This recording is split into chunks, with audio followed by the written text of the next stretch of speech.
Hello great people, this is Kweku Ifa from Enix Labs and welcome to another wonderful tutorial.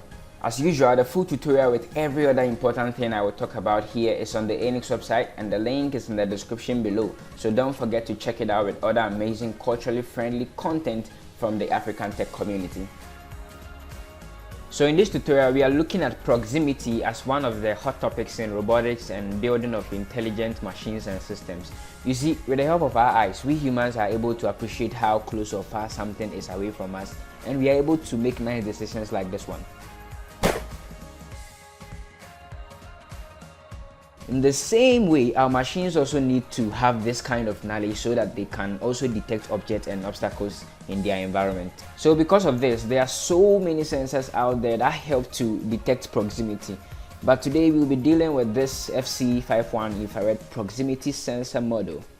It's an active sensor because it produces its own energy into the environment and uses it as a reference for its obstacle detection.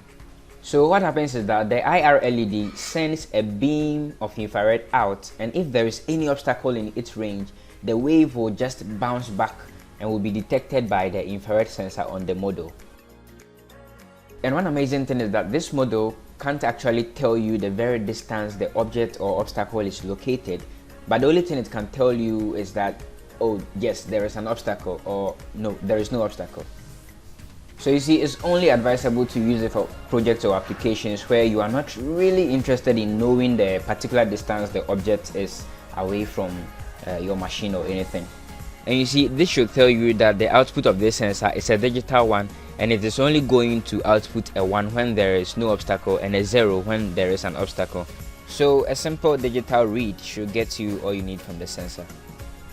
Alright, this is a basic circuit that retrieves the sensor data with an Arduino Uno and toggles this blue LED on when there is no obstacle detected, and then it also toggles this red LED and then the buzzer 2 on when an obstacle is detected. Let's go ahead and see the final magic.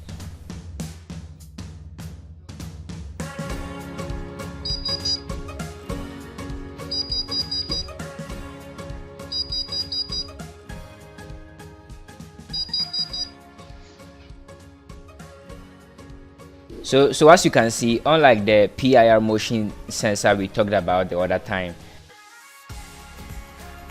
this one doesn't detect the movement of my hand or anything, but all it does is to check if there is an obstacle or not.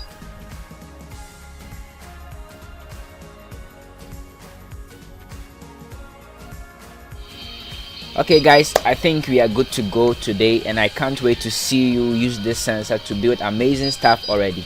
And you know what, I want you to hit the like button, subscribe to the channel, and then hit the bell icon so that you'll be prompted of any new videos. God bless you already. Bye bye.